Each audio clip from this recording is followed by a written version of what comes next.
Selamat pagi bagi kita semuanya. Saya mengucapkan dari tempat ini selamat hari Minggu, selamat beribadah.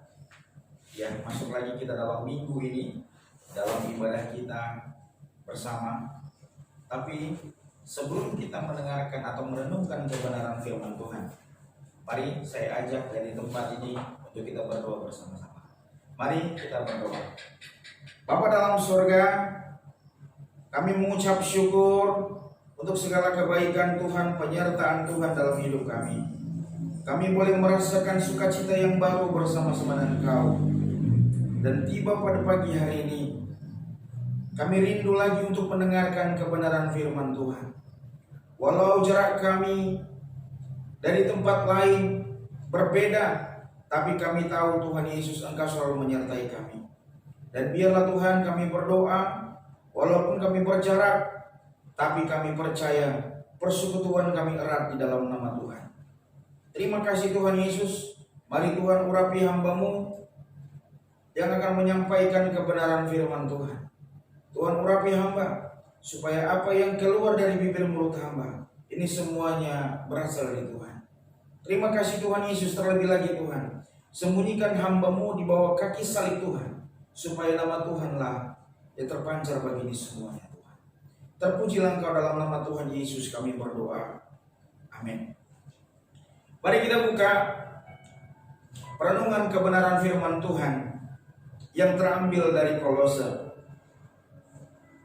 Pasalnya yang ketiga, ayat 1 sampai dengan ayatnya yang ke-17. Cukup panjang. Tapi saya mengajak kita untuk kita memperhatikan kebenaran firman Tuhan ini. Karena itu, walau kamu dibangkitkan bersama dengan Kristus, carilah perkara yang di atas, di mana Kristus ada duduk di sebelah kanan Allah. Pikirkanlah perkara yang di atas, bukan yang ada di bumi, sebab kamu telah mati dan hidupmu tersembunyi bersama dengan Kristus di dalam Allah. Apabila Kristus yang adalah hidup kita menyatakan diri kelak, kamu pun akan menyatakan diri bersama dengan Dia dalam kemuliaan. Karena itu matikanlah dalam dirimu segala sesuatu yang duniawi, yaitu percabulan, kenajisan, hawa nafsu, nafsu jahat, dan juga keserakahan yang sama dengan persembahan berhala. Semuanya itu mendatangkan murka Allah atas orang-orang durhaka. Dahulu kamu juga melakukan hal-hal yang ketika kamu hidup di dalamnya.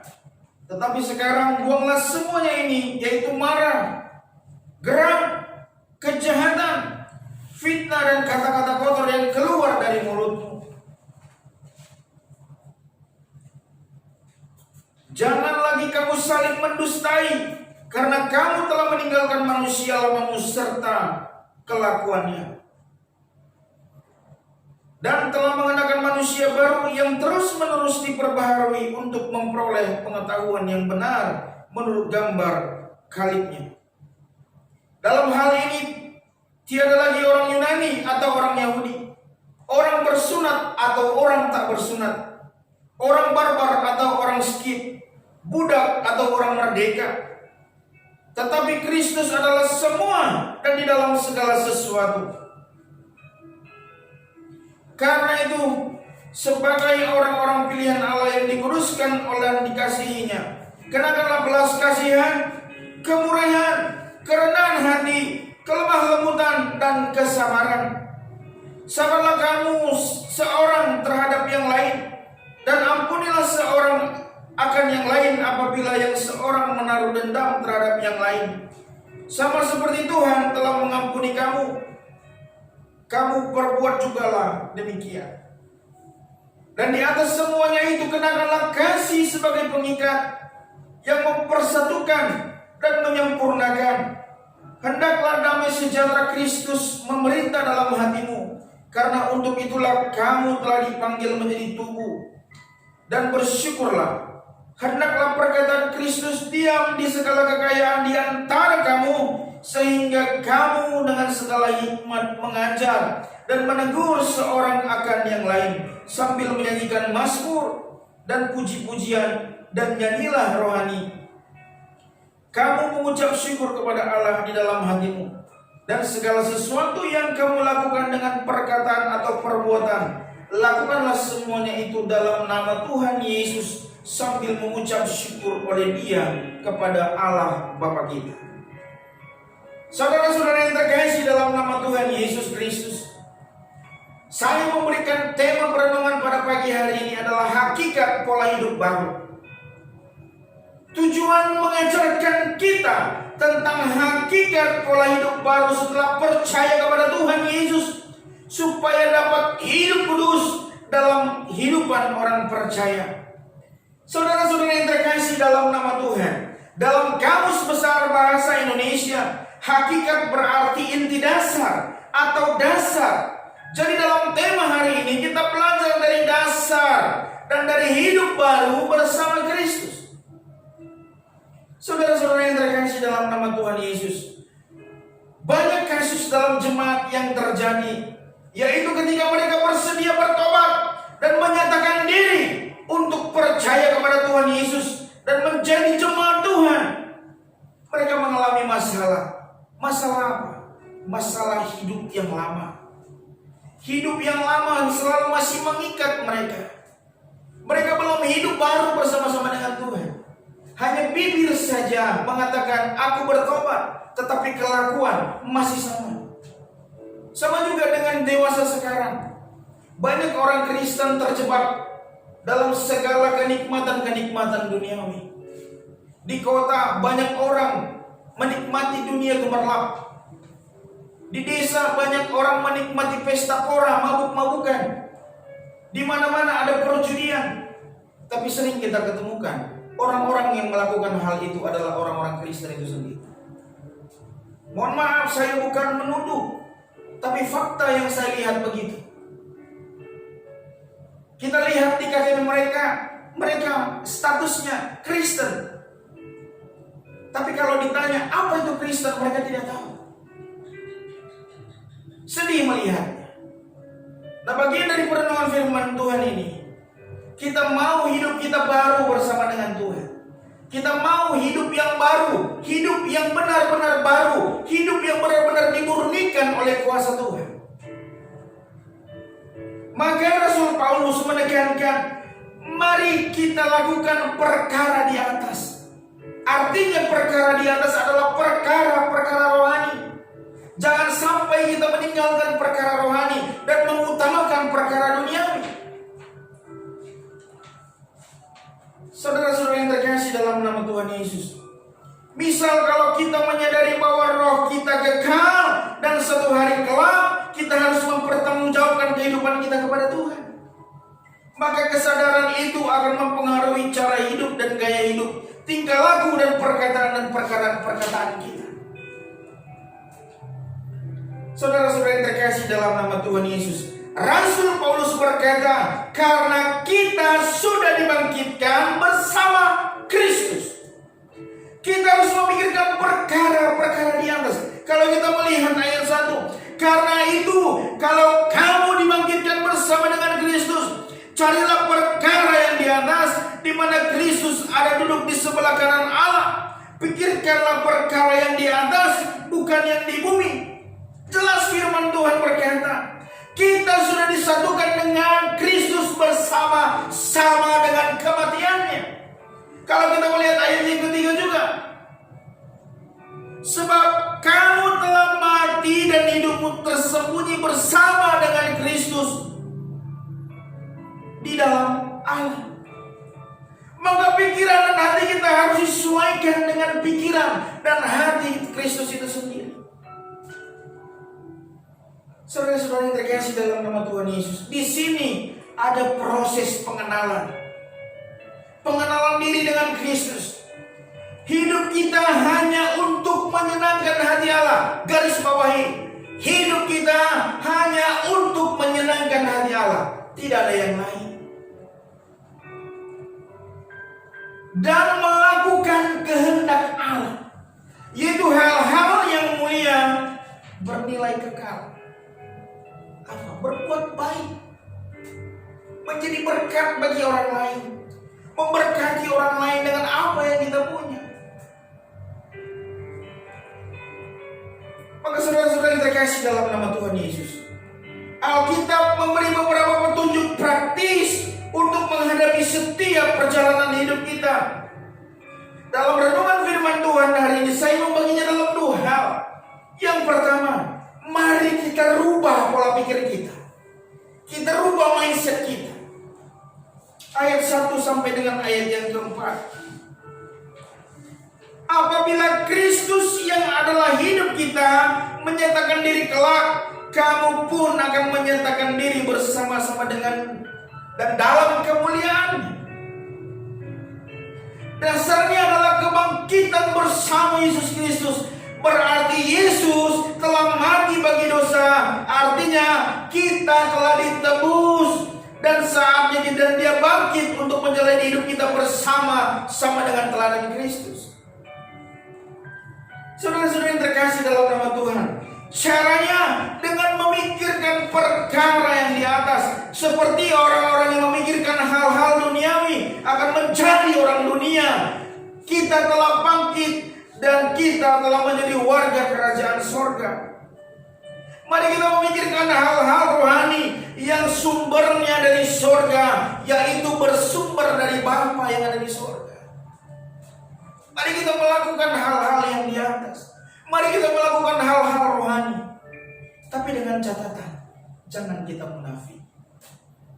Jangan bibir mulut kita melakukan hal-hal rohani, tetapi hati dan pikiran kita, hati dan tindak laku kita tidak memikirkan hal-hal rohani. Munafik.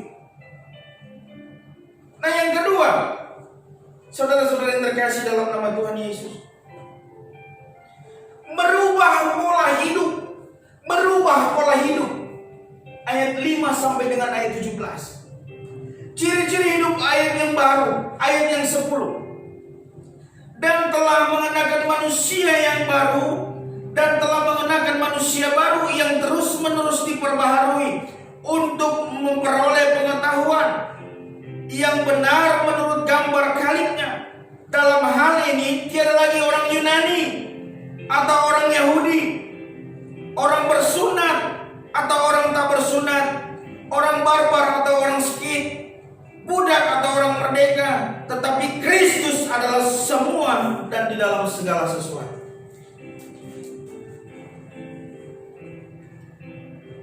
Saudara-saudara yang terkasih dalam nama Tuhan Yesus, ciri-ciri hidup baru adalah manusia baru yang menurut gambar Allah, yang mengutamakan Kristus. Orang yang hidup baru tidak lagi menurut atau tidak lagi ikut dalam kebiasaan yang lama yang tidak berkenan di hadapan Allah. Kalau kita lihat ayat 5 sampai 9, ayat 12 sampai 17 dalam Kolose pasal 3 adalah mematikan keinginan duniawi. Kalau kita lihat, karena itu matikanlah dalam dirimu segala sesuatu yang duniawi, yaitu percabulan, kenajisan, hawa nafsu, nafsu jahat, dan juga keserakahan yang sama dengan penyembahan berhala. Semuanya itu mendatangkan murka Allah atas orang-orang durhaka. Dahulu kamu juga melakukan hal itu ketika kamu hidup di dalamnya. Tapi sekarang Bapak Ibu Saudara, kita bukan hidup lagi di dalamnya. Kita sudah hidup di dalam Kristus Yesus yang telah menebus dosa kita, yang telah rela mati bagi kita. Saudara-saudara yang terkasih dalam nama Tuhan Yesus, kalau kita lihat ayat 8, tetapi sekarang buanglah semuanya ini, yaitu marah, geram, kejahatan, fitnah, dan kata-kata kotor yang keluar dari mulutmu. Jangan lagi kamu saling mendustai, karena kamu telah meninggalkan manusia lama. Karena kamu telah meninggalkan manusia lama serta kelakuannya. Saudara-saudara yang terkasih dalam nama Tuhan Yesus, ada dua kata yang dipergunakan oleh Rasul Paulus untuk menegaskan bahwa setiap orang percaya yang hidup dalam kebaharuan sejati harus meninggalkan manusia lamanya, yaitu yang pertama, matikanlah. Karena itu matikanlah dalam dirimu segala sesuatu yang duniawi, yaitu percabulan, kenajisan, hawa nafsu, nafsu jahat, juga keserakahan yang sama dengan penyembah berhala. Yang kedua, buanglah. Tetapi sekarang buanglah semuanya ini, yaitu marah, geram, kejahatan, fitnah, dan kata-kata kotor yang keluar dari mulutmu. Jangan lagi kamu saling mendustai, karena kamu telah meninggalkan manusia lama serta kelakuan. Nah, saudara-saudara yang terkasih dalam nama Tuhan Yesus, selanjutnya mengenai sifat surgawi, kita bisa melihat ayat 10-17. Kenakanlah belas kasihan, kemurahan, kerendahan hati, kelemah lembutan, kesabaran. Sabarlah kamu seorang terhadap yang lain, dan ampunilah seorang akan yang lain. Apabila yang seorang menaruh dendam terhadap yang lain, sama seperti Tuhan telah mengampuni kamu, kamu perbuatlah juga demikian. Saudara-saudara yang terkasih dalam nama Tuhan Yesus Kristus, dalam perikop kita hari ini, seruan untuk terus memperbaharui diri karena pengenalan akan karya Allah di dalam Kristus Yesus, akan karya Allah. Mari kita menjadikan seruan menghiasi hampir seluruh Alkitab yang kita baca hari ini. Yang pertama, matikanlah ayat yang kelima.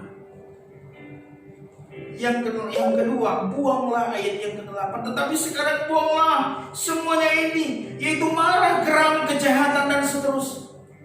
Ayat yang ke-12, kenakanlah.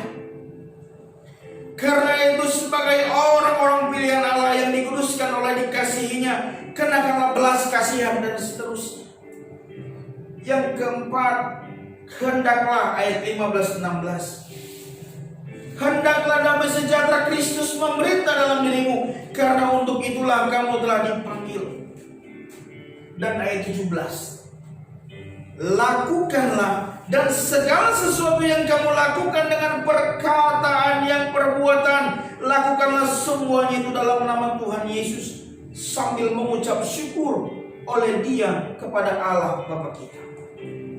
Kesimpulan yang kita ambil pada pagi hari ini, setiap orang yang percaya dalam kebaruan sejati atau pola hidup yang baru harus membuktikan bahwa dirinya telah meninggalkan manusia lamanya dengan mematikan dalam dirinya segala sesuatu yang duniawi yang tidak berkenan di hadapan Tuhan. Yang kedua, setiap orang hidup baru dalam kebaruan sejatinya harus wajib mengenakan manusia baru yang diimplementasikan dalam kehidupan sehari, sehingga pikiran, hati, karakter Kristus menjadi nyata bagi kehidupan orang lain di sekitarnya. Intinya, marilah kita jadi berkat. Berkat bagi orang lain, berkat bagi sesama, berkat bagi keluarga. Mari kita akan jadi diri kita jadi berkat. Jangan jadikan diri kita jadi batu sandungan. Perhatikan perkataan, perhatikan tindak laku, perhatikan apa yang kau buat. Jadi biarlah melalui kebenaran firman Tuhan pada pagi hari ini kita boleh diberkati Tuhan. Dan biarlah saya berdoa, dari tempat ini saya berdoa, setiap apa yang kita baca dalam perenungan firman Tuhan pada hari ini, kita boleh diberkati Tuhan. Segala hal yang kita lakukan diberkati Tuhan. Tuhan buka jalan dalam segalanya. Keluarga kita ditolong Tuhan, keluarga kita disertai Tuhan. Apa yang kita perbuat dibuat berhasil oleh Tuhan. Dan biarlah kebenaran firman Tuhan pada pagi hari ini boleh jadi rema, berkat bagi kita semua. Amin. Mari kita berdoa. Bapa dalam surga, terima kasih Tuhan Yesus. Untuk hal ini kami boleh belajar. Untuk kami setiap orang yang percaya hidup dalam pembaruan sejati atau hidup yang baru bersama-sama dengan Tuhan, kami harus membuktikan bahwa diri kami harus meninggalkan manusia lama. Dan ajar kami Tuhan untuk kami boleh hidup melakukan kehendak Tuhan. Dan biarlah Bapa, setiap kami yang hidup dalam manusia baru kami, supaya kami boleh mengenakan manusia baru yang diimplementasikan dalam kehidupan sehari, sehingga pikiran kami, hati kami, dan hidup kami menjadi nyata bagi orang lain di sekitar kami. Tuhan Yesus, ajar kami untuk kami boleh menjadi berkat. Buat kami Tuhan Yesus untuk kami boleh jadi berkat bagi orang lain di sekitar kami, orang-orang yang belum percaya, atau orang-orang sesama kami, ataupun keluarga kami. Berkati kami semuanya Bapa. Dan hamba-Mu berdoa dalam nama Tuhan Yesus, biarlah apa yang sudah kami dengar, apa yang sudah kami baca, dan apa yang sudah kami renungkan bersama dalam firman Tuhan pada pagi hari ini boleh jadi berkat bagi kami semua. Terpujilah nama Tuhan Yesus. Dalam nama kami berdoa, kami bersyukur. Haleluya.